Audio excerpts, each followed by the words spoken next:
আমি ট্রোলার্সদের জন্য নেভার মাইন্ডের মতো এত বড় একটা সুন্দর শব্দ, কার্ট কোবেনের অ্যালবাম, ট্রোলার্সদের ওপর আমি খরচ করতে চাই না। পেশেন্ট লেভেলটা কার? ওর বললে তো খুবই ভালো হয়েছে, শিখেছে, তাহলে ও মিডিয়ার সামনে কথা দিল যে ও পেশেন্স আছে। তাহলে ফলো বলবো যে direction is much a টাফার game, অনেক বেশি টাফ। তার কারণ হচ্ছে একজন অ্যাক্টরকে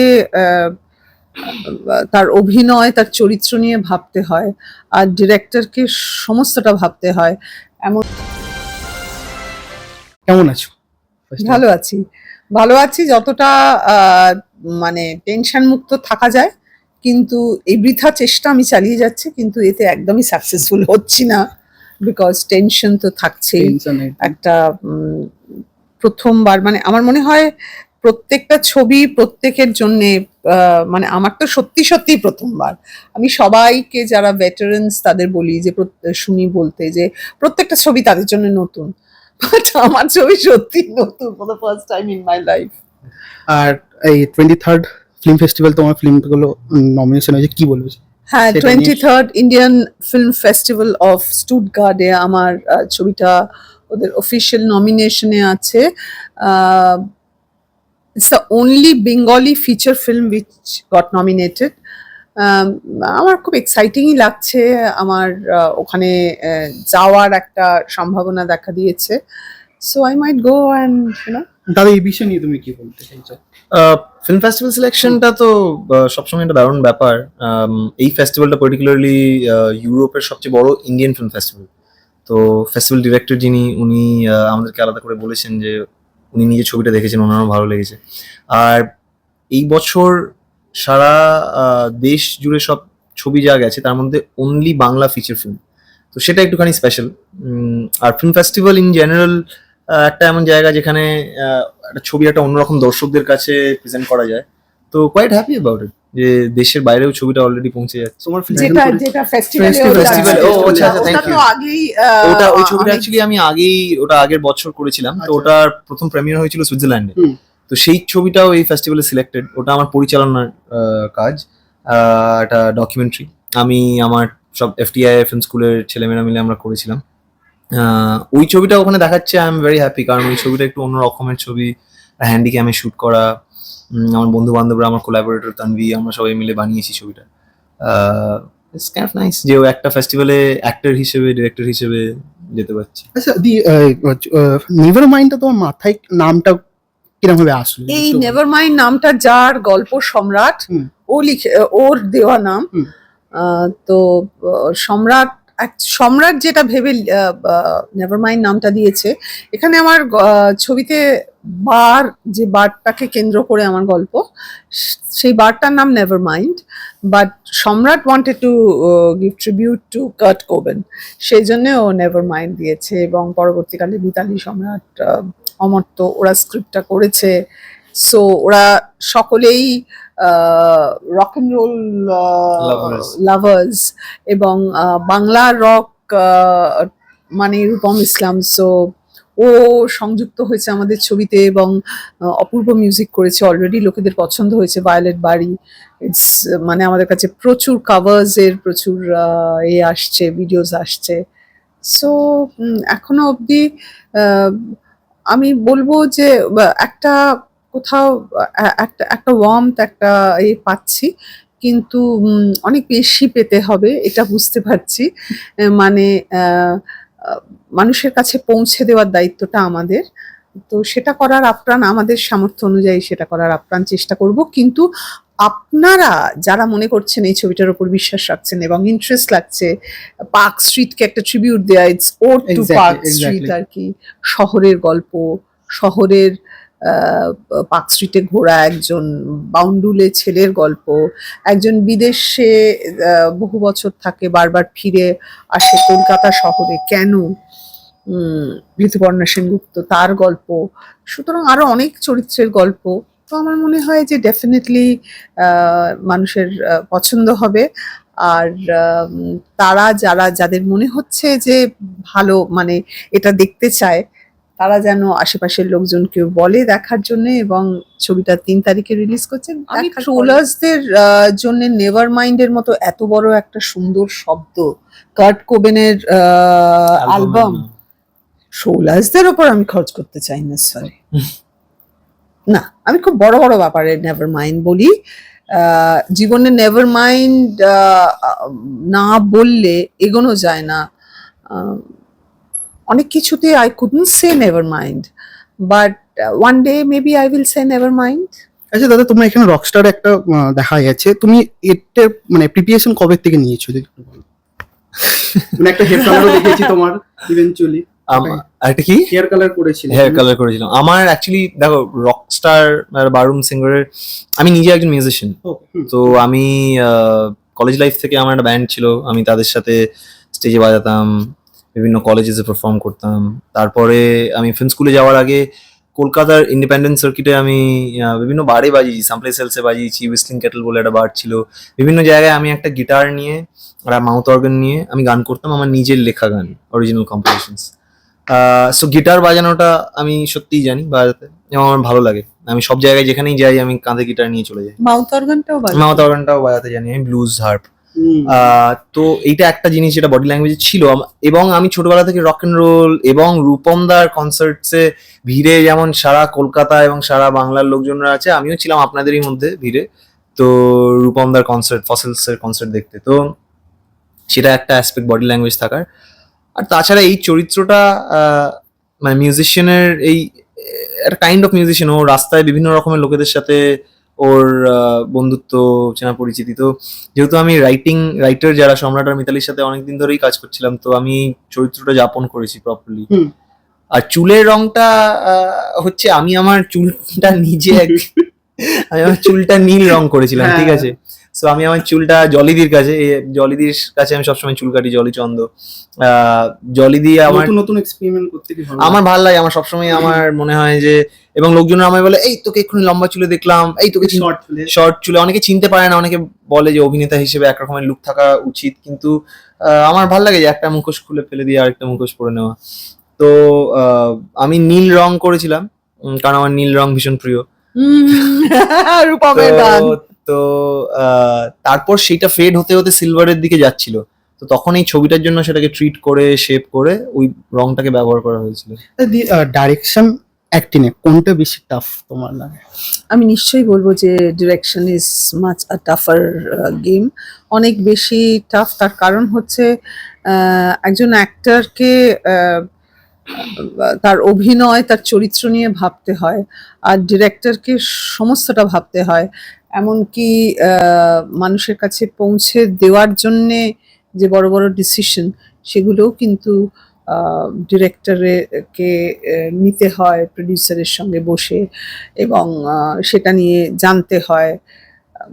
পোস্ট শুট, পোস্ট প্রোডাকশনের ছোট ছোট ডিটেল সমস্তটা জানতে হয়। সুতরাং আমি বলবো directorial work is much much tougher. আর দাদা, ঋতুপর্ণাদির সাথে কাজ করে অভিজ্ঞতা কেমন লাগে একটু শেয়ার করো। তারপরে মায়ের ফার্স্ট ডাইরেকশনে কাজ করছো, দেখো, ঋতুদির সাথে কাজ করাটা যে কোনো একজন ইয়াং অ্যাক্টরের জন্য একটা বড় প্রিভিলেজ, এবং আমার জন্যও তাই। আমার মনে হয় যে ওনার পার্সোনালিটি এমন যে ভীষণ সহজে সবাইকে চার্ম করে ফেলেন। তো আমার এখানে এই ছবিতে চরিত্র, আমাদের দুজনের চরিত্র এমন যে তারা অচেনা, দুজন লোকের হঠাৎ দেখা হয়। এবং ঋতুদির যেমন আমাকে, মানে সবাইকে যেমন চার্ম করে নিতে পারেন, ছবিতেও এই জুড ছেলেটিকে খুব অনায়াসে চার্ম করেছিলেন, এবং সারা রাত ধরে তারা গল্প করে, কথা বলে। তো অ্যাজ অ্যান অ্যাক্টর আমার মনে হয় শি ইজ ভেরি পাওয়ারফুল। অদ্ভুত অদ্ভুত সময় এমন পজেস নেন, বা এমন একটা চোখ তুলে ঠিক আলোর দিকে মানে এমনভাবে তাকান যে আমি ওটা স্টাডি করতাম অনেক সময় সেটে। ইনফ্যাক্ট 1-2 বার এরকম হয়েছে যে সিনের মাঝখানে ওই মুহূর্তটাও তাই ছিল যে ও এই ভদ্রমহিলার কথা শুনে এই চরিত্রটা সত্যিই শুনছে, বাট আমি কিন্তু ঋতুপর্ণা সেনগুপ্তর চোখের দিকে তাকিয়ে মুগ্ধ হয়ে গেছিলাম। তো এরকম মুহূর্ত অনেক ঘটেছিল। আর তাছাড়া যেহেতু ছোটবেলা থেকে আমায় চেনে, মাঝে মাঝে হাসি ঠাট্টা তো লেগেই থাকে। আর মায়ের সাথে কাজ করার অভিজ্ঞতা শিখতে পেরেছো মায়ের কাছে? নতুন কিছু নতুন কিছু আমার মনে হয় যে একটু পেশেন্স শেখার চেষ্টা করেছি। আমার শেখাতে শেখাতে নিজে হারিয়ে ফেলেছে পেশেন্স, কিন্তু নিন্দে না প্রশংসা ঠিক ধরা যাচ্ছে না। কিন্তু আমি হয়তো খানিকটা শিখতে পেরেছি। আমি যে চারিপাশে যখন সবকিছু নড়ছে আর সবকিছু সারাক্ষণ বদলাচ্ছে, মানুষজন বদলাচ্ছে এবং জিনিসপত্র সবকিছু মুভিং, কিছুই ঠিক নয়, সেখানে নিজেকে একটু স্থির কি করে রাখতে হয় সেটার একটা চেষ্টা আর কি। দিদি, আপনি ঋতুপর্ণা দিদির সাথে ঋতু আমার দীর্ঘদিনের বন্ধু। আমার ওর পরিবার আমার পরিবারের সঙ্গে একটা ভীষণ একটা একটা ক্লোজনেস আছে, একটা সম্পর্ক আছে যেটা আমি ভীষণ মূল্য দিই। কিন্তু ঋতুপর্ণাকে যখন আমি গল্পটা শোনালাম, ওর গল্পটা ভালো লাগলো। আমি কিন্তু অভিনেত্রী হিসেবেই ওকে প্রথমে বলেছিলাম। তারপরে নানান কারণে নানান ভাবে আমাদের মনে হলো আমরা একসঙ্গে যদি ঋতু প্রযোজনা করে এবং আরো দুজন এগিয়ে এলেন, সব মিলিয়ে ওটা ঠিক হলো। আমি বলবো এটা লাইক আ কমিউনিটি, লাইক আ গ্রুপ। আমরা সবাই মিলে একসাথে কাজ করেছি। ঋতু অভিনেত্রী হিসেবে ভীষণ ইনফ্লুয়েন্সড, নানান রকম ওর লেয়ার আছে। আমার খুব সুবিধা হচ্ছে কারণ আমি ওর অনেক এক্সপ্রেশনস জানি, যেগুলো মুখে বলে না, কিন্তু আমি সেগুলো বুঝতে পারি বা জানি। তো আমি ওকে সেইগুলো বিটিএসটাও দেখেছিলাম, একটা okay. বিটিএসটা যেটা Exactly. হাতে একটা রোল ছিল, যে তুমি বুঝাচ্ছিলাম, দেখেছি সেটা। এক্স্যাক্টলি, সেটা আমি ওকে, আর আমি বললে আমি এক্স্যাক্টলি জানি কি বললে ও ঠিক বুঝতে পারবে। আর ও ভীষণ সাসেপ্টেবল, ও ভীষণ ভাবে নেয়, ওর কোনো ইগো নেই। আমি তো যতই আমি ওর সঙ্গে বন্ধুত্ব থাক না কেন, বা আমি একজন অভিনেত্রী, ওর সঙ্গে অনেক কাজ করেছি, মানে বিশাল অনেক কাজ না হলেও বেশ কয়েকটি কাজ করেছি, কিন্তু নতুন পরিচালক তো বটে, আর ও she is iconic Bengali superstar. তো সেক্ষেত্রে ওর কিন্তু ইগোটা একদম নেই, ওর কখনোই নেই। ও ভীষণ মাটিতে পা রেখে চলার মানুষ, আর সাদা পাতার মতো আসে যেখানে ইউ ক্যান রাইট। দাদাকে অফ স্ক্রিন আর অন স্ক্রিন কতটা চেঞ্জেস দেখতে পেলে তুই বলো? অফ স্ক্রিনটা তো বাড়ির থেকে। না বলাই ভালো, আর অন স্ক্রিন হচ্ছে আমি বলবো ও চরিত্রটা বুঝে, চরিত্রটা পড়াশোনা করে, চরিত্রটার উপর খেটে, ও খুব সিরিয়াস কাজের ব্যাপারে। কিন্তু ভয়ঙ্কর ওর নিজস্বতা আছে। পেশেন্ট লেভেলটা একটু, পেশেন্ট লেভেলটা কার? ওর বললে তো খুবই ভালো হয়েছে, শিখেছে। তাহলে ও মিডিয়ার সামনে কথা দিল যে ও পেশেন্স আছে, তাহলে ফলো করতে হবে, তোমরা ফলো করো। আর বিষয়টা হচ্ছে যে না, আসলে আজকালকার একটা অস্থির সময়, তো তাই ছোটদের, ওদের মতো ছেলেদের অনেক কিছু বলতে ইচ্ছে করে, অনেক কিছু প্রতিবাদ করতে ইচ্ছে করে, অনেক কিছুর উপর রুখে দাঁড়াতে ইচ্ছে করে। সে তো আমারও ইচ্ছে করে, আর আমি সেটা করেও ফেলি। হ্যাঁ, সুতরাং তো সেই অর্থে আমি বলবো যে কাজের দিক থেকেও সে পেশেন্স আছে, কিন্তু কাজ শেষ হয়ে গেলে কি যে করে আর কি যে না। যাবো যে ফিফা কার প্রচন্ড ফ্যান তুমি, যদি একটু বলো। দেখো, সত্যি কথা বলতে গেলে আমি দুটো টিমের ফ্যান। একটা টিম, তার মধ্যে একটু খুব একটা কাউকে শুনি না চারিপাশে, সেটা ছোটবেলায় আমার ছোট মামা আর আমি ম্যানচেস্টার ইউনাইটেডের সাপোর্টার ছিলাম, তো তাই জন্য ইংল্যান্ডের প্রতি একটা ভালোবাসা আছে। কিন্তু আগের বছরও এবং এই বছরও আর্জেন্টিনাকে সাপোর্ট করছি, এবং মেসি যা কাণ্ড শুরু করেছে, সো মেসি যা কাণ্ড শুরু করে, এর চাপ আছে, অন্যদের চাপ আছে। রাজ্যে গিয়ে দেখা হচ্ছে ফ্যামিলি, আর আমরা এখানেও ঋতু তখন ছিল, আজকে ঋতু থাকতে পারেনি। আগের দিন যে গোল করেছে আমরা এখানেই বসে প্রচন্ড হইচই আমাদের সারা, মানে সেদিন কাজ চলেছে, মানে টিল 12:30 টানা, পুরো দুপুরবেলা থেকে আমাদের বিভিন্ন মিডিয়া কাজের সাথে সাথে ফাঁকা ফুটবলে দেখা হচ্ছে। না, আমাদের ম্যাচ শুরু হয়ে গিয়েছিল, আমরা দেখতে শুরু করেছি, এবং আমরা পুরো নেভার মাইন্ড টিম কয়েকজন যারা ছিলাম, তারা কিন্তু ফিফা প্রচন্ড ভাবে একসাথে এনজয় করছি। দেখো, আমি ময়দানে চুনি গোস্বামী করেছি, তো ফুটবলের প্রতি একটা ভালোবাসা আছে ছোটবেলা থেকে, মানে ক্রিকেটের চেয়ে অনেক বেশি আমি ফুটবল ভালোবাসি। আচ্ছা, আরেকটা পয়েন্টে যাবো, যেটা হচ্ছে এখন সরকার পাল্টিয়েছে, তো শেষ করে সরকার পাল্টিয়েছে, এবার এই নতুন সরকারকে কি বলতে চাইবে? নতুন সরকারকে একটা কথাই আমি বারবার বলবো যে অনেক অযোগ্যের ভিড় হয়েছে, অনেক লোকের কাজ নষ্ট হয়েছে, পরিবেশ নষ্ট হয়েছে, অনেক কিছু নষ্ট হয়েছে, মানুষজনরা কাজ পায়নি, অন্য দেশে অন্য রাজ্যে চলে যেতে হয়েছে, অনেক মানে মহিলা সিকিউরিটি এবং মানে রাত্রের তাদের রাত্রে বাঘ বেরোয় বলে রাত্রিবেলা কাজ করবে না, এরকম কথাও শোনা গেছে। তো আমি আশা করব যে এগুলো সমস্ত মানে কারেক্টেড হয়ে একটা সুস্থ সমাজ তৈরি হবে, যেখানে নাইট ডিউটি যারা করে মহিলারা, যারা ইমার্জেন্সি সার্ভিসে আছে, সেক্টরে কাজ করে, তারা নিরাপদে আসতে পারে, নিরাপদে ঘুরে বেড়াতে পারে।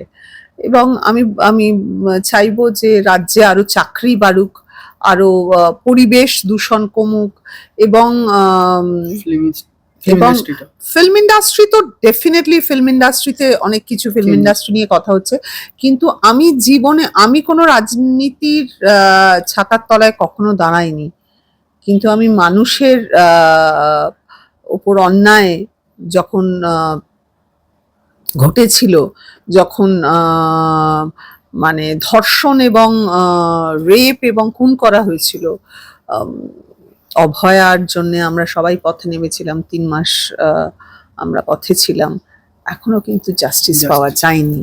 তো আমি আশা করব জাস্টিস পাওয়া যাবে। আচ্ছা দাদা, এই যে ইয়ুথরা যারা অডিশন দিচ্ছে, যারা অ্যাক্টিং এর জন্য আসতে চাইছে, তাদের জন্য তুমি কি বলতে চাইছো?